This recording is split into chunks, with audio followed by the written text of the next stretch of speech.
Hello friend, नमस्ते, प्रणाम, जय श्री कृष्णा, राधे राधे। स्वागत करतनी अपना फेसबुक पेज पर। तो जे भी हमारे दर्शक बाने, जे भी हमारे गीत सुने वाला दीदी, बहनी, चाची, काकी, बुआ, मौसी, भाभी बानी लोगिन, सास, ननद, देवरानी, जेठानी बानी लोगिन, सब कोई के गोड़ छू के गोड़ लागतानी। कैसन बानी रहुआ सभी? हम तो आशा करतानी कि रहुआ लोगिन स्वस्थ होखे, मस्त होखे, जहाँ भी होखे बिल्कुल जबरदस्त होखे। तो आई लोगिन रहुआ लोगिन के बीच में हम बड़ा ही सुंदर, बड़ा ही मनमोहक, बिल्कुल नया यूनिक होली गीत लेकर के उपस्थित भइल बानी। रहुआ लोगिन तो जानते बानी जान कि हम भक्ति होली गीत लेकर के आवेनी, भक्ति होली गावेनी। तो रहुआ लोगिन दिल से हमरा के सपोर्ट करी जान, अपन ढेर सारा प्यार दुलार आशीर्वाद हमरा के दी लोगिन। रहुआ लोगिन से बार बार हमार प्रार्थना बा। तो सुनी जन प्यारा सा गीत।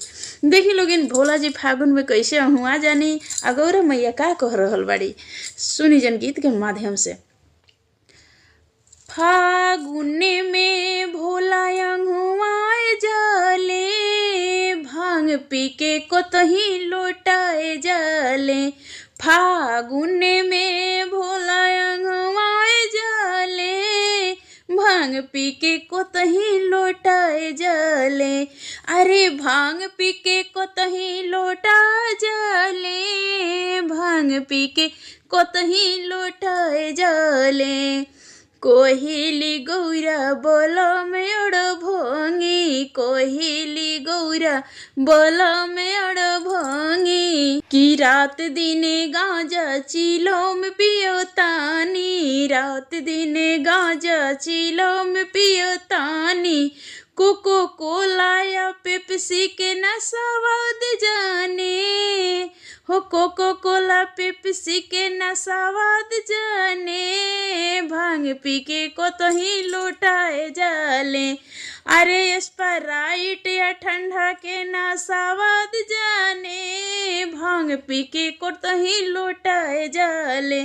फागुन में भोला अंगुआए जाले, भांग पी के कोतही लोटाए जाले। कोहिली गौरा बोलम मोर भिखारी, मिर्गा के छाला पहिन के घुमतानी। कोहिली गौरा सोजन मोर भिखारी, मिर्गा के छाला पहन के बोनेली मदारी। कोहिली गौरा रानी बोलम मोर भिखारी, मिर्गा के छाला पहन के बोनले मदारी। अकबो सूट बूट पहन के ना हैंडसम लागे, अकबो सूट बूट ना पहिरे ना हैंडसम लागे। अब भांग पी के कोतही लोटाए जाले। अरे फागुन में भोला अंगुआए जाले, भांग पी के कोतही लोटाए जाले। कोहिली गौरा बोलम भिख मांगा, कोहिली गौरा बोलम भिख मांगा। टूटही मोड़िए पे रोहिले दीवाना, टूटही मोड़िए पे रोहिले दीवाना। आ कोठा महल के ना हाल जाने, अरे कोठा महल के नहीं हाल जाने। अब भांग पी के कोटही लोटाए जाले। फागुन में भोला अंगुआए जाले, भांग पी के कोतही लोटाए जाले।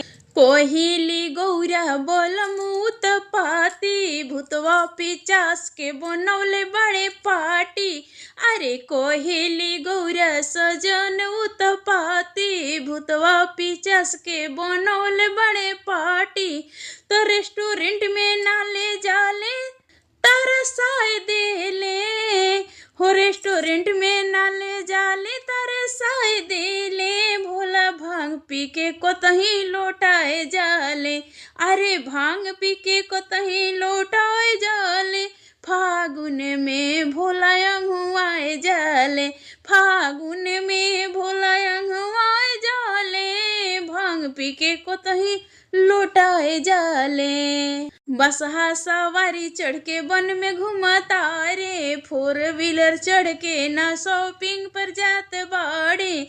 बसहा सवारी कई के बने बने घूमता रे, फोर व्हीलर चढ़ के ना शॉपिंग पर जात बाड़े।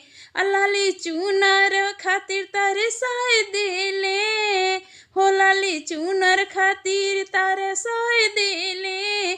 तो भांग पी के कतही लोटाए जाले, फागुन में भोला अहुआए जाले, भांग पी के कतही लोटाए जाले।